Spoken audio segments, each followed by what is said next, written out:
বিতর্কিত ব্যবসায়ী প্রতিষ্ঠান এস আলম গ্রুপ থেকে মুখ ফিরিয়ে নিচ্ছে ব্যাংকগুলো।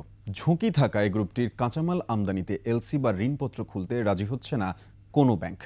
কাঁচামাল সংকটে বন্ধ হয়ে গেছে S Alam vegetable oil, S Alam sugar সহ অন্তত অর্ধ ডজন কারখানা। এই গ্রুপের অন্য প্রতিষ্ঠানগুলোর অবস্থাও খুবই নাজুক। হিরোজুম্মানের রিপোর্ট।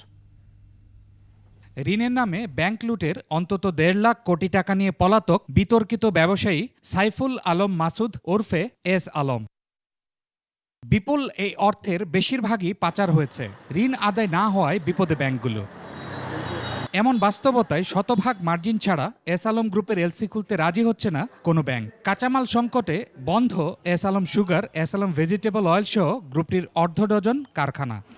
এমন অনেক ঋণ আছে যেগুলোর কোনো বেনামি, অর্থাৎ ওর এগেনস্টে কোনো প্রতিষ্ঠানে নেই, কোনো মর্টগেজে দেওয়া হয়নি, তারপরেও কিন্তু তাদেরকে লোন দেওয়া হয়েছে। এটার পিছনে যারা জড়িত ছিল তাদেরকে চিহ্নিত করে তাদের আইনের আওতায় আনলেও একটা ভালো মেসেজ যাবে।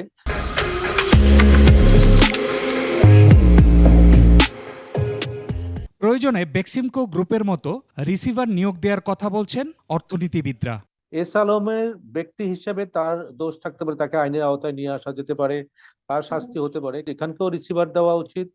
এদিকে এস আলমের পাচার করা অর্থ ফেরত আনতে কেন নির্দেশ দেয়া হবে না জানতে চেয়ে এরই মধ্যে রুল জারি করেছে হাইকোর্ট।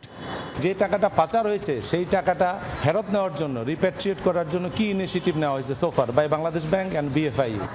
হিরোজুম্মান, ২১ টেলিভিশন, ঢাকা।